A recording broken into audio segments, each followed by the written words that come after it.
Thank you. Participants, those of you who are not panelists, if you could just make sure you're muting your microphones.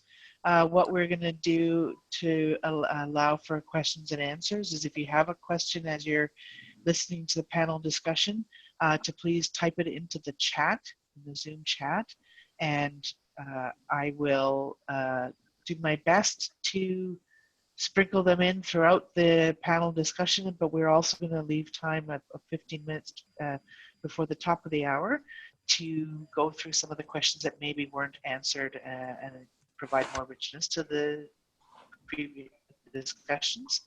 I do want to say that this is the first time this group has been doing this, so if it's a little glitchy or we're trying things out, it's an experiment, and we're really looking forward to sharing this experience with you all, and we would love to have your feedback afterwards as well. So just to introduce myself more officially, formally, my name is Svenne. I am an IAF certified professional facilitator, a Scrum Master and Agile coach based in Toronto and working in the financial services sector. And yeah, I'm really happy to be here. There's been so many companies and organizations and services changing their service model, changing their products with this crisis that's inspiring many organizations to pivot. And so this topic is around how do products address crisis situations and what can we learn from that. So then what I'm going to do is I'm going to turn it over to the panelists. I'm going to call on you by name, and I'll ask you to introduce yourselves first. So I'm going to go in the order of what I'm seeing on my video screen, which is go to Trish next. Trish? Hello, good morning, everybody. I am Trish. I'm currently working as an Agile coach at one of the telcos in Toronto. Been in the IT software development world for many, many years.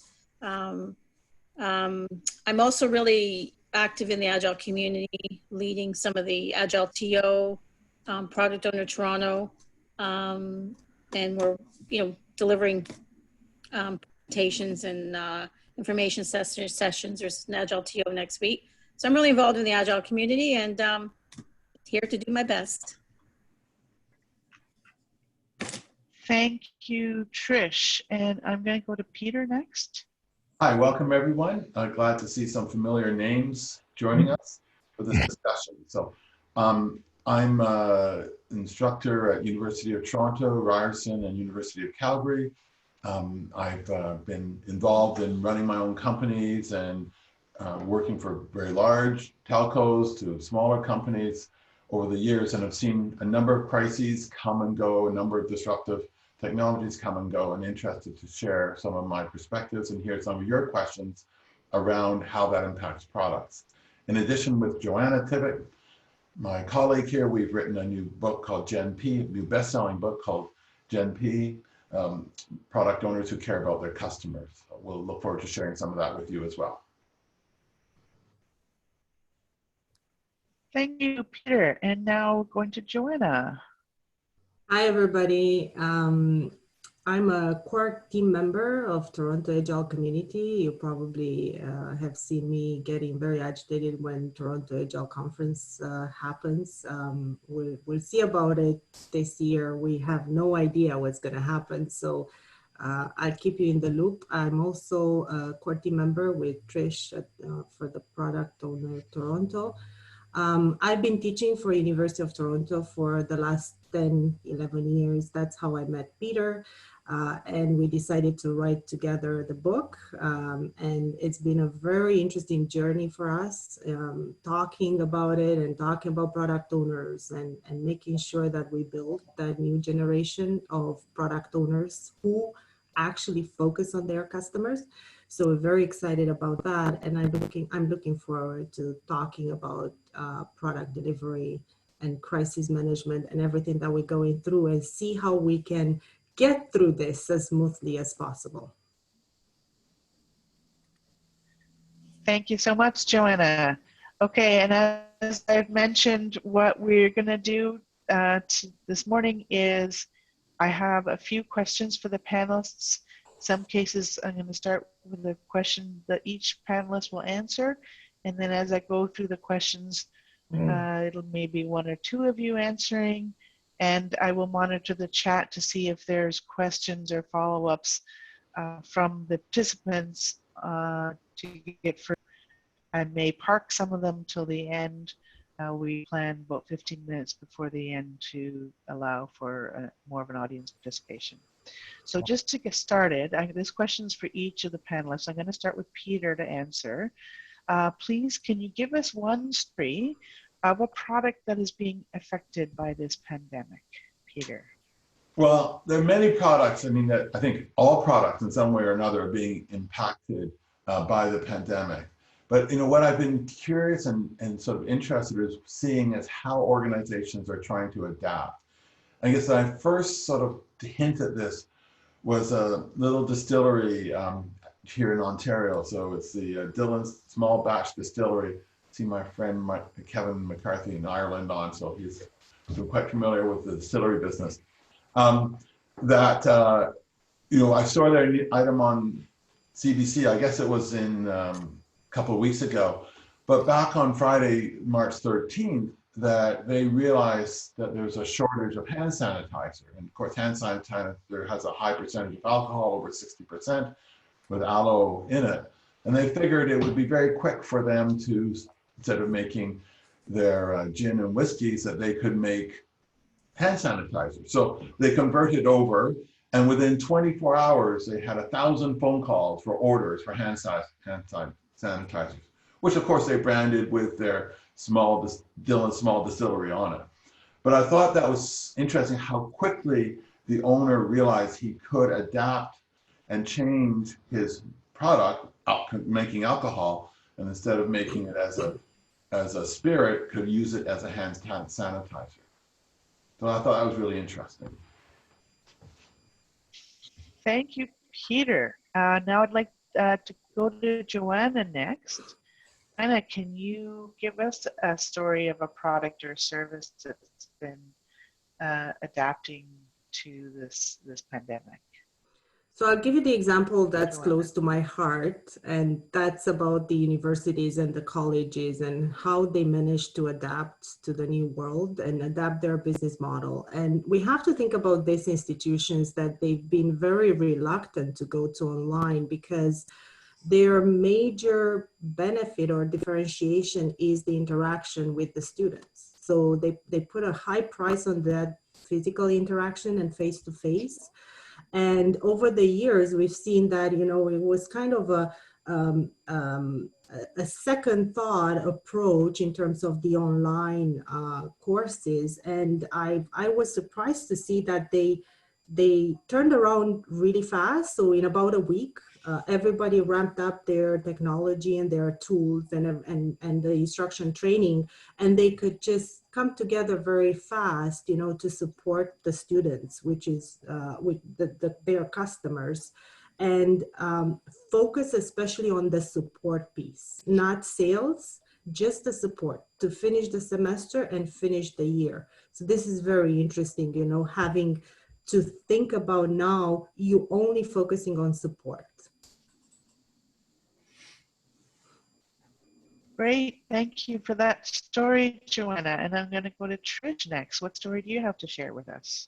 Yeah, because one thing that's very important to me is giving back in some element. And I think we all do it in different ways. One way I do it is to be active in the Agile community. But what really attracts my attention is all of the organizations that are actually giving back to support this. We have telcos that are removing their data caps. Hydro is moving to non-peak hours. And that's great from a large organization perspective, but there's a lot of small businesses in Ontario and Quebec that are doing well. There's a Montreal men's clothing store that has pivoted, moving from making men's clothing to masks. And I read this great article about them, and their challenge wasn't actually pivoting to make the mask, it was actually sourcing the materials, because in all likelihood, a lot of that probably comes from China or other, Asian countries. So they were able to swift. Another company, Dental Supply, have donated 90,000 masks, face masks, to the province. So it's all about this great giving as well. So it's not just about pivoting your product to keep your business going, but it's also doing that, but also making a big contribution to our community as well, keeping people employed. And I think that's what's really inspirational. You know, it just goes to show that you don't need to shut the doors. Creates great creativity. Thank you for that, Trish. So I'm hearing some, you know, great patterns of from these stories. This quick decision making. They've pivoted within a week or so. They're breaking down barriers, learning new skills. The reasons for change, stopping change, were kind of lost. We need to change now. So those are great examples. I'm going to switch now to, maybe you could tell us some experiences where a product or service isn't responding so well. And I'm going to maybe go with Trish first this time. And do you have an example of a story where, you know, a product or service or company hasn't been running well? Yeah, I have one that's not doing well. I mean, watch the news, which I turn off. I don't watch often. You'll hear some the horrible stories of some organizations, and I have two in particular. One is EB Games. So while Toronto was going into somewhat shutdown, closing all the stores, non-essential stores, they remained open because they were launching a new product, and all these people were lining up to get in, and it was just I don't think it was great from a reputational perspective. And then the other one that came with a huge apology was Pusatiri's, where they were charging $30 for sanitized wipes. So it's terrible. Now they came back and apologized, said it was a mistake, and in all likelihood it was. Problem is, it's out there now. And I think one thing that disappoints a lot of people is any level of gouging that goes on during these times. So, you know, we'll see what happens. Hopefully they're not impacted too badly, but we don't know that yet. So we'll see. Thank you.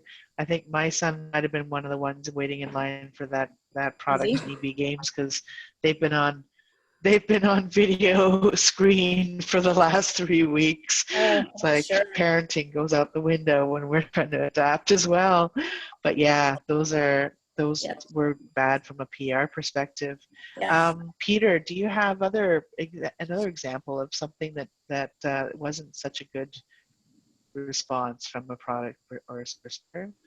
Yeah, so my example again was looking at a company that had trouble, and it was really around the decision making, unlike Dylan's, who was able to switch very quickly to make hand sanitizer. You know, back in the US with the challenge that we're all facing around ventilators, you know, the president asked companies to chip in particular to companies such as Ford, who was Ford and General Motors, who were very large manufacturing companies, to chip in. So General Motors, he asked if they could switch to make ventilators. And I guess for General Motors, they had to think a little bit about that. So what's the impact? You know, are we going to come out of this quickly? We want to have an inventory of cars to sell to these people who want to get their new cars for the summer. And Trump just wouldn't wait. And he put in an order. He invoked some wartime measure to force them to make ventilators. And, you know, of course they came back, oh, yes, we always wanted to do this. But again, it's this reputational hit that they suffered from not reacting quickly enough to recognize that, yes, it's nice to make cars and have cars ready for people to buy, but if everyone's sick or dead, they're not buying cars. So you might as well contribute to society and help build your brand and your reputation as working with people and showing empathy what they need now. They don't need cars, they need ventilators. Right. Thank you. And I'm going to ask Joanna we're going to switch it a little bit to flow into what can we learn from some of these stories, whether they're the, you know, success stories or the ones where there's some reputational. Have you got something to share with our audience? Some learnings from these stories, Joanna?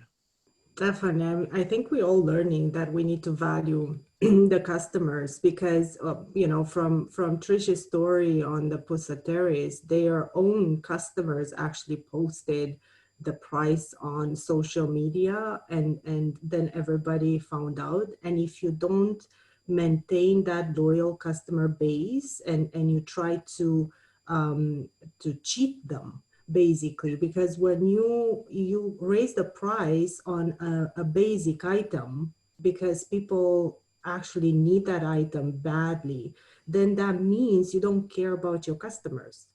You don't value them. So that was, one lesson learned for me, that you need to value the customers in situations of crisis, and you need to support them, and you need to be there for them. And that relationship is very important. They will remember that. So after the crisis passes, they will remember that you are there for them, that you walk them through the crisis, and you basically stayed with them. So the other thing is the landlords and the tenants relationship, because that's also like a seller buyer relationship there. So you will see that even in that relationship, when you forgive your tenants for their monthly rents, you also appreciate the relationship. So that means they are there, and they will appreciate in the future, and they will pay you in the future if you are nice to them.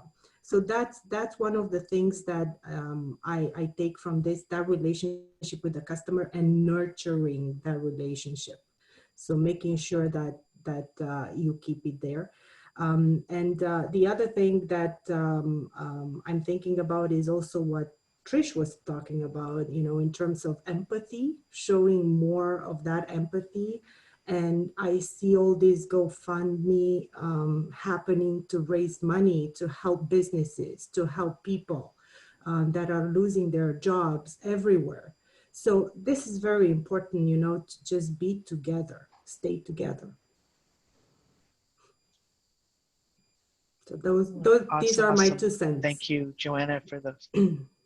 That's awesome. Thank you, Joanna. And I've actually just recently noticed a number of ads on TV. They used to, sometimes the ads were still there, like go have this travel, these travel companies, and win prizes. And recently, in the last couple of days, I've noticed companies changing their ads really quickly and pivoting to, I think IKEA had an ad where there didn't seem to be any IKEA things in it all.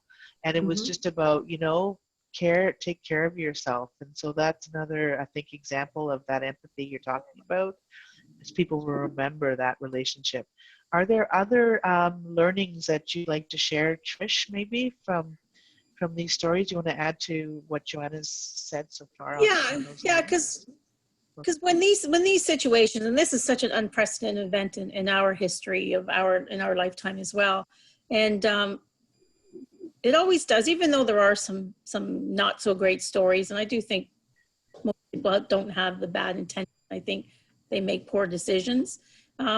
These times bring out the best in people, and it shows how quickly people can pivot and do different things. So it really does. And although we're all sitting in our isolated homes, and thank God for social media and apps that we can keep in touch with family and friends, but it does bring out the best in people.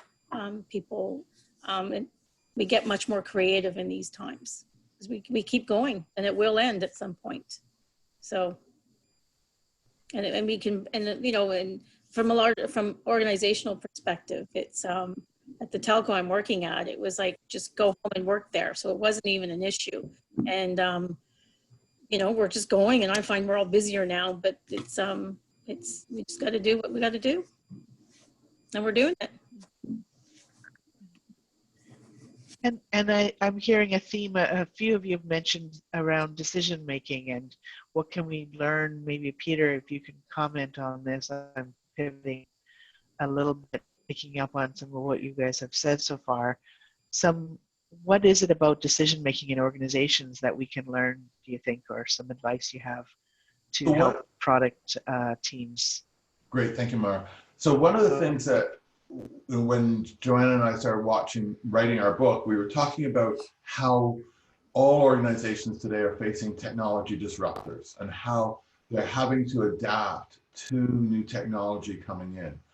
And one of the things we explore is within organizations, there are these barriers to change, right? The culture, the way the organization is structured.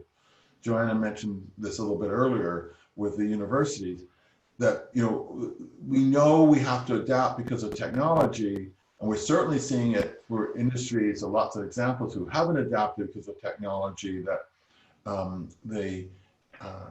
that competitors do. So crises like this can actually, in some cases, present an opportunity, such as moving courses online, getting students taking courses online. How do we give exams online that what people are comfortable with? So we can see organizations are having to be forced to make decisions and break down some of these barriers. Otherwise, the alternative is the company won't exist.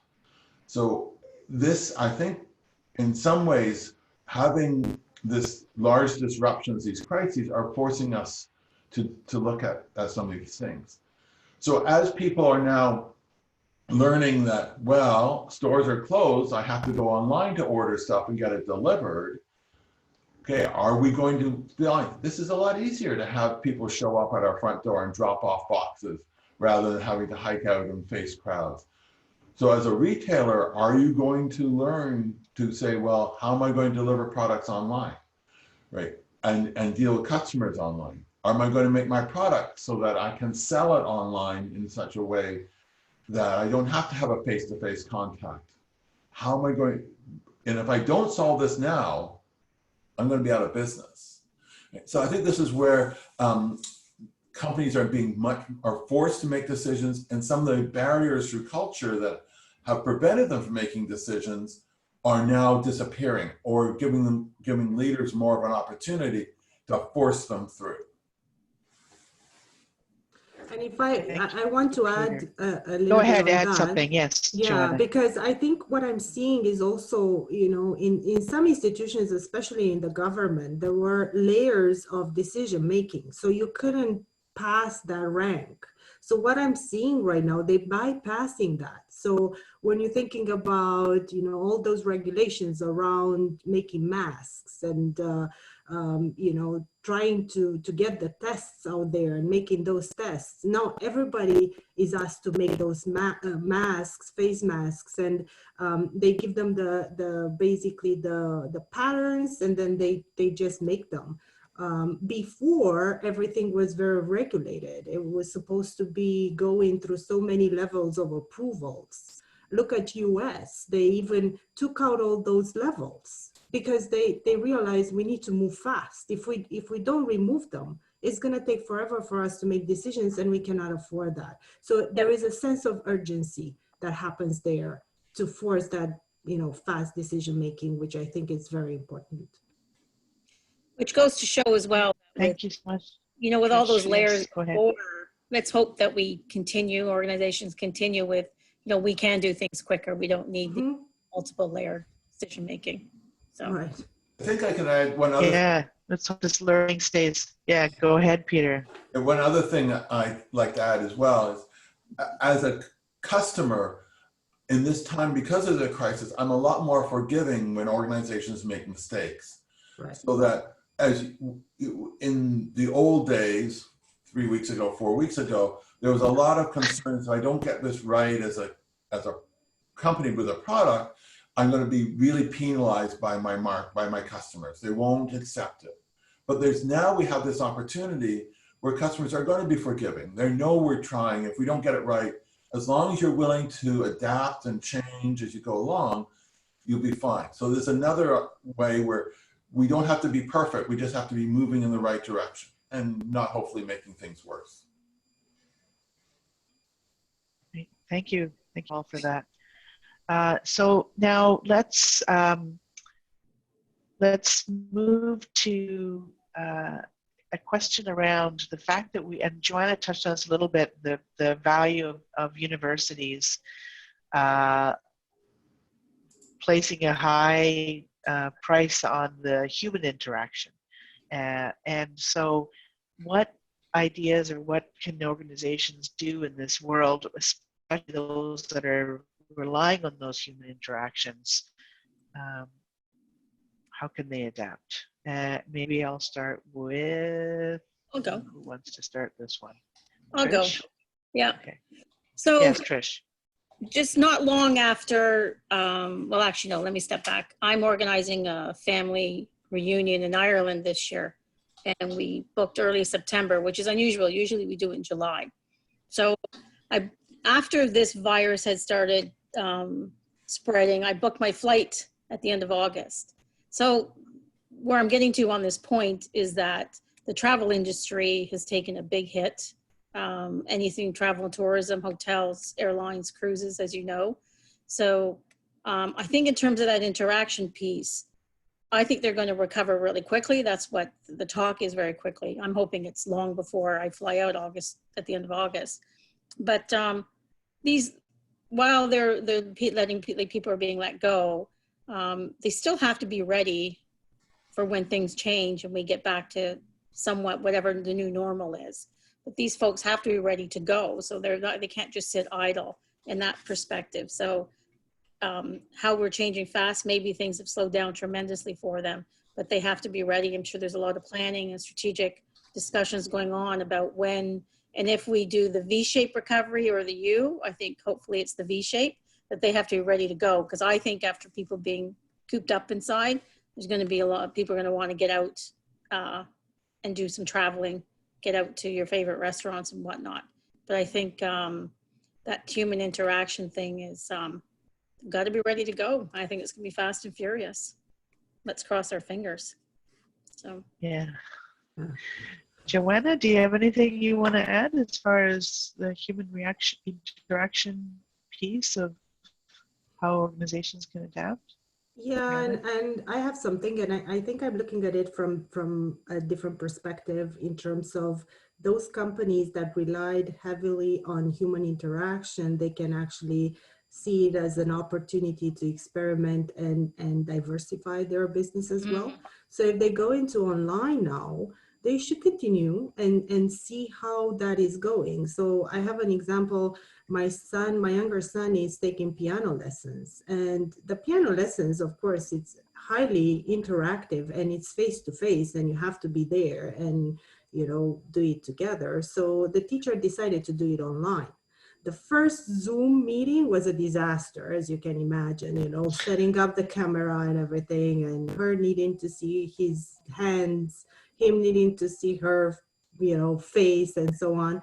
So, but then later on, it became very easy. So after we all understood the rules and what's happening and how we position ourselves and so on, it's great experience. So I'm thinking, would that be an alternative when he seek, for example, in the future to do it online instead of missing the lesson?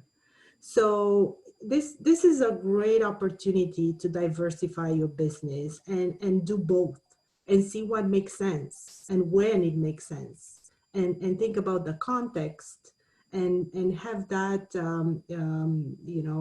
opportunity there to do different things.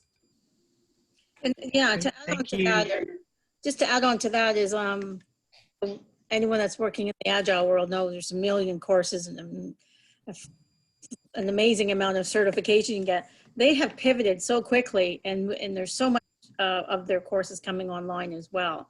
So I signed up for one, and it's half days in early May, and I'm really excited it's not full days.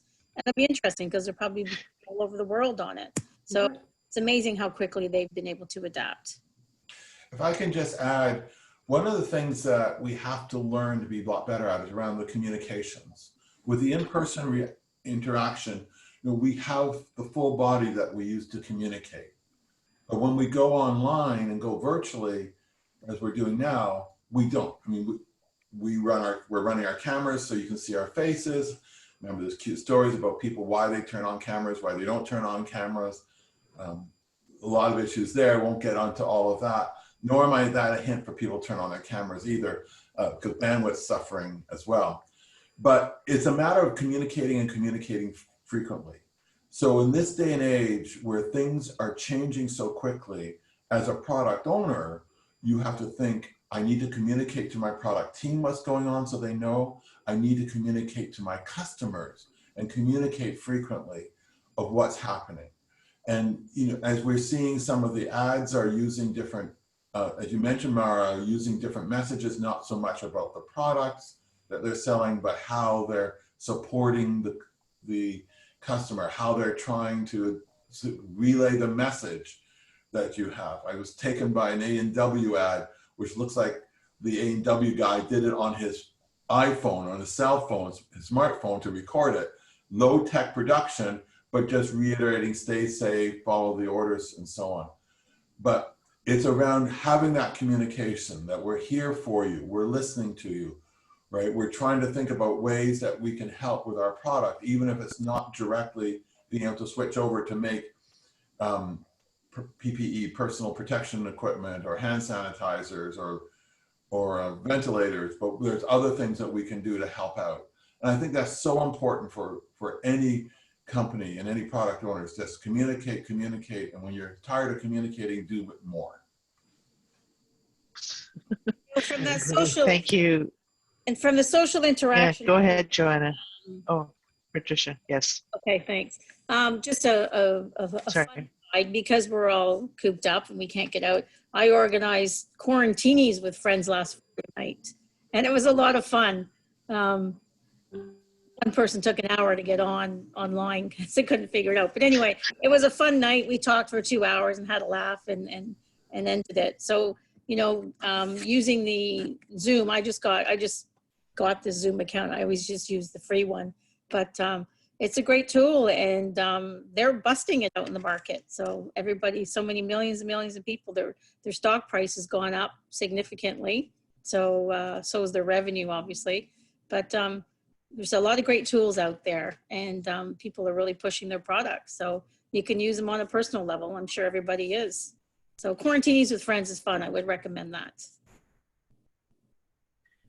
Yes, and I have an example of I was supposed to go to the Business Agility Conference in New York just before this, all like mid-March, and they pivoted to a complete parallel in-person and online experience that was really almost as good as being there in person. So those are really great tips as far as figuring out your online and your in-face product and when to use what. I think those are great advice from all of you. And over communicating, sort of saying hello to your teams, and so many online tools to collaborate, like Mural and Miro, and you can do drawings and do your product roadmaps and things like that virtually with your experience discussions with your users. So those companies are pivoting as well, and those services pivoting. Thank you for that. I'm going to move on to another question, and again, just a reminder of the participants, if you have questions for the panel, if something has sparked a follow-up, please enter them in the chat, and I'll have time to put them for the panelists in a few minutes. So my question now is, we've been talking about how we need to pivot and adjust and quickly respond to this change. But what advice do you have where you're thinking of teams and your product, your longer term product roadmap? So how would you balance like strategic longer term product or organizational goals and sort of the mission of the product, mission of the organization? How would you balance that with, obviously the need to pivot and adapt so that you don't, I guess my question is around, so you don't make it feel like you're just always shifting quickly and without this longer term strategic vision in place. So I hope my question makes sense. And maybe Joanna, if you could start the discussion on that. Yeah, I definitely can start. And I always tell product owners they should think about their entire product life cycle. So not just what you're doing right now. And when we develop products, you have a team and you develop it, but what's happening beyond that? So they have to have that strategic view on how to grow the products and how to enhance it and what to do about it to make sure that they have a mature product. So it's the same thing here. You basically are dealing with a crisis situation right now. So you really need to make your product work right now and support for your customers. And that's great. Maybe, you know, just remind your customers that you have online tools out there that they can use, you know, in the meantime to keep that connection with them.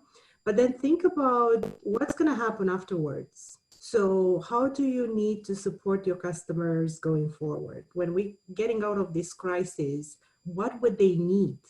Depending how they're going to get out of this crisis. Because as Trish was saying, we may be getting into like a getting out of this fast, and then everybody would want to buy something. And because we've seen so much happening around us, I think we may also have a feeling that we value life more. So we may appreciate better products that have better quality, you know, have a good book to read or a good wine and enjoying a good vacation and all those things. But we may get out of this into maybe an economic crisis, you know, thinking that people are just on hold right now. So you have to think about it. Okay, when I get out of this, what would they need? Do they need financial advice? Do they need basic products that will make their life better? So we have to think about that as product owners, what's going to happen next, and think more future state. And also keep an eye on your vision and your mission of the organization. What are your company about? So you understand, you know, how to do that and align with the vision and mission of your organization and everything that you've been doing so far. So I think that's how I see it, you know, in terms of how you think strategically. Great, thank you, Joanna. Peter, did you want to add anything to that? I'd be glad to. One of the things I've been thinking about in these days is how hard it is to tell a customer's need versus their want, and how in the crisis it really helps crystallize that. What are customers really absolutely need to have? In this case, we're getting down to that survival, right? To stay healthy, to make sure you have food and shelter and so on. And as a product owner, in this day, it strips away all these nice to have. Yes, I like to go on a nice vacation, or yes, I like to go to wherever, but what do I really need? And it helps you focus, what is that value you're delivering to your customer? How are you solving those really basic needs that they have, so that you can then crystallize that focus as you think about your product roadmap and how you're going to be adding features to your product to address those needs. And I think this is a great opportunity to validate that. Thank you, Peter. Trish, did you want to add anything? Yeah, I think within these crises, we're forced to make a lot of changes. I'm hoping that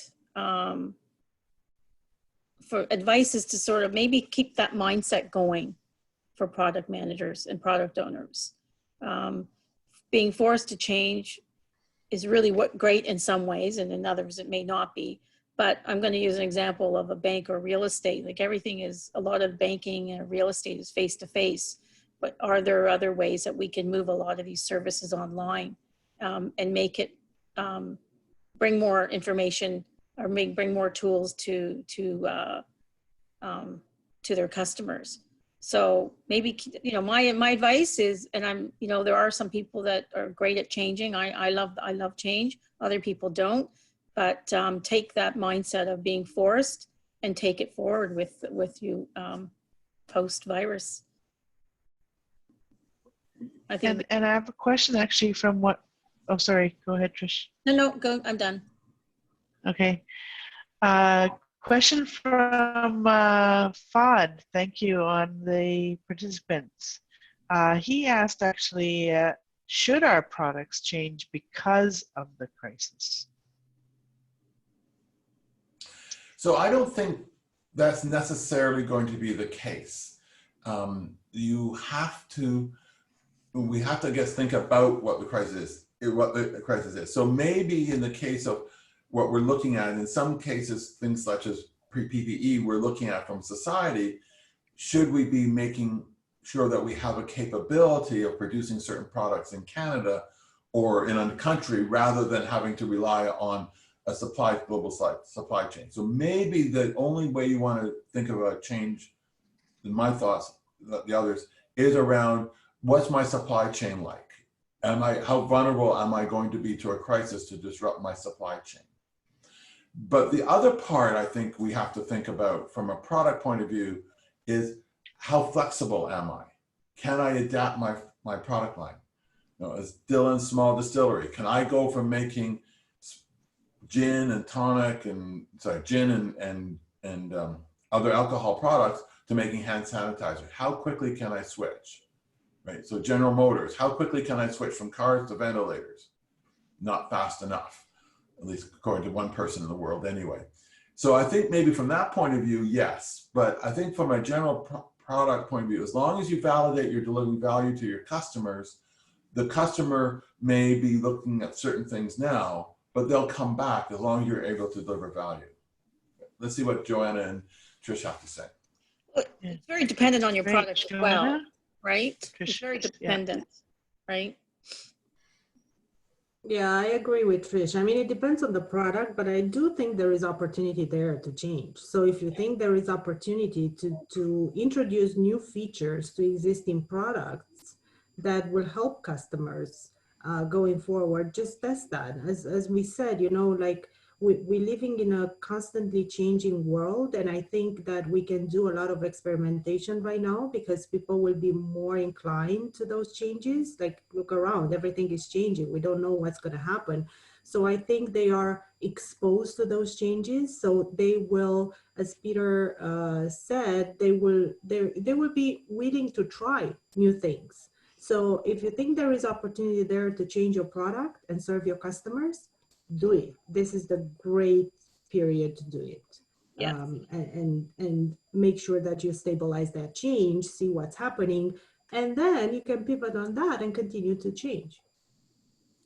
One of the things to go back on what I touched on earlier is, will we ever go back? So I think in some industries, you have to think about, is your business model or part of your delivery model going to change because of what's happened? You know, in particular, the retail store, people going to buy your product, are they going to change? And are you willing to are you willing to adapt to that? Because if you're not, chances are your competitor will.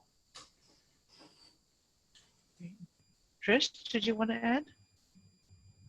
Yeah, just the point again, it just really, really depends on the product. I think some products, why change them? Some of the online services, Zoom and other ones, I don't think there's a big need, with the exception of the sort of bad stories you're hearing about Zoom, and they're forced to make some privacy changes. But some of them, no, they don't have to change. Other ones, I think they may have to, depending on how they're impacted by this. And I'll add something to that. Let me add something to that, because I wanted to mention about Zoom. I saw an ad yesterday. They introducing a new product in Zoom called Legal Zoom, meaning that, you know, for those people who need to use Zoom as a very private channel where you have a lot of privacy settings, and you know, those conversations need to be encrypted, and you cannot, you know, allow for the information to go out to the world.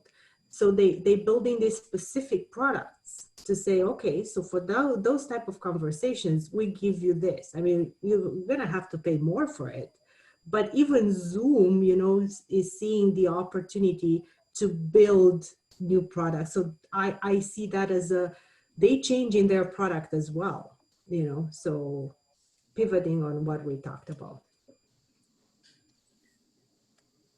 Oh, thank you. I had a comment and I've totally blanked on what I was Sorry. going to add. I think it's all good. Yeah, I'm also wondering, the companies, we've got some large companies earlier that have struggled to pivot, and companies that are pivoting well. And what I'm actually wondering now from this conversation is, what learnings are they capturing as they go through this crisis? While we're all in react mode in the early part of adapting, should we also be building in some learnings along the way so that we can bring them forward after the crisis? And to Peter's point and all of your points around how does it adapt our business, how does it adapt our business model or our delivery methods, and what can we learn from ability as an organization to adapt, and how can we take that learning forward to other things in the future? So those are some of the ahas I'm getting out of this conversation. So I don't know if companies are there any other? Yeah, so just to add to that, Peter, Mara, I'm not sure if these are new learnings yes, that companies are having, but it's certainly putting into crystallizing and to put focus what the importance of them are. You know, the difference between Dillon's Small Distillery, owner, small business, single owner can make a decision like that. And General Motors, board of directors, lots of executives, global organization, which has to check with everything. So, but large organizations know this has been a problem, right? They know they have trouble implementing change. They know they've been built on Taylorism, predictability, get things done the same way over and over again. They have to change. So it just reinforces this. They have to be able to push down decision-making, be able to delegate decisions and authorities down to product owners, down to individual contributors, so that they can make decisions quickly to react to what's going on. And I think this is reinforcing that lesson for large organizations, is that they need to break down these silos, break down this hierarchical decision-making, and allow their individual contributors who are closer to the customers make the decisions that are appropriate to help their product be successful and deliver value to their customers. Very true. okay. We have about another 5 minutes or so if there are any other questions from the participants before we start to close. Yes, sorry, I had a few comments and a question, if I may. Okay, Sarah. Thank you. To Joanna's point about her son's piano lessons, I thought that was so interesting because personally myself, I've been cooped up, I've been super bored, I've been working from home, and in the meantime, I'm looking for something to do. So I found this app. It's called Piano by Musician, and the app is so intuitive and incredible. It can hear what you're playing and then let you know if you're playing incorrectly or not on the instantly. So that I think it's been a trending app on the App Store currently. And I wanted to also comment on my personal work. I work at Spin Master, which is a Toronto-based toy company. And we have been changing gears so quickly the past week. One of our products is the headbands game. That word on your head and you try to get the other person to guess. We have transformed materials from that product into nice facial masks. So we are currently in production in Mexico, and yesterday was our first day. We were able to make 5,000 face shields. So it's just incredible, the rate of change, innovation, and I'm super happy about that personally. And finally, to get to my question, I had booked a trip to Mexico way back in November. In 10 days, I was supposed to be in Mexico, starting in 10 days. Based on the long-term kind of customer service aspect that you were talking about, the lifetime product service cycle, you know, I'm not getting that feel of keeping the customer in mind. Their email announcement response to COVID seemed like they snuck in comments like, we are not providing refunds at this time, but we will update when the information is available. And I know that they're currently in a class action lawsuit regarding refunding these trips rather than getting a credit that we have no idea when we'll even be able to use, as they're not flying internationally for the next 30 days. Or more. What do you think will the outcome So of, what's your, do you think that they will provide refunds, or will they have to go through this whole lawsuit and kind of have the look of the bad guy versus just offering that customer service and letting everyone receive a refund if they'd like? Oh, that's thank you, Sarah. I don't know if we know the particular example. Yeah, so but it's a tough just one. generalize it. So, Mara, so it's a tough one, but I'd like to Go ahead, talk Peter. about this more generally, because I know many organizations or businesses are saying, how do I keep myself financially sound so that I can be in a position to be around when we come out of this, right? And especially when we think of things like the airline industry, high capital investment in airplanes, which if they're not flying, you're losing money, right? So organizations are trying to balance that with some of the examples we talked about, which is, okay, forget about profits. Let me figure out how to maintain a brand and a relationship with my customers so that when things do turn around, that I've got loyalty, they're going to come back to me, right? And I think the travel industry in particular is the one that's been hardest hit by this. I mean, they're the ones that have, delivered people to various places in the world. People pull up and want to get back home. They're the ones that have one of the higher, not that there are other manufacturing companies, have a higher fixed cost in terms of planes, and they're really struggling with this. And I think we're seeing that, they're probably falling on the wrong side of this, and many of us are not going to go back to some of our favorite airlines or travel providers because we have not been treated with, they're not feeling our empathy. And, I think as product owners, that's an important lesson for us to learn about our products, right? And clearly your company is learning that because they said, okay, I can't make headbands for kids. What can I do that will contribute back? And that story will play a lot nicer with your customers than what you experience with the airline industry. So I think it's an important lesson that all organizations have to realize. It's not so much about making money right now. It's about continuing to build a good relationship with your customers that will put you in a position when the economy comes back that they'll show up and say, I want to spend money with you now. Thank you, Peter. Thanks, Sarah, for the question. I was watching I was talking about ads earlier, the TV ads pivoting, and I don't know which travel company it is. It's one with Captain Obvious, and I just saw Captain Obvious pop up on my screen the other day saying, Captain Obvious, stay home, something like that.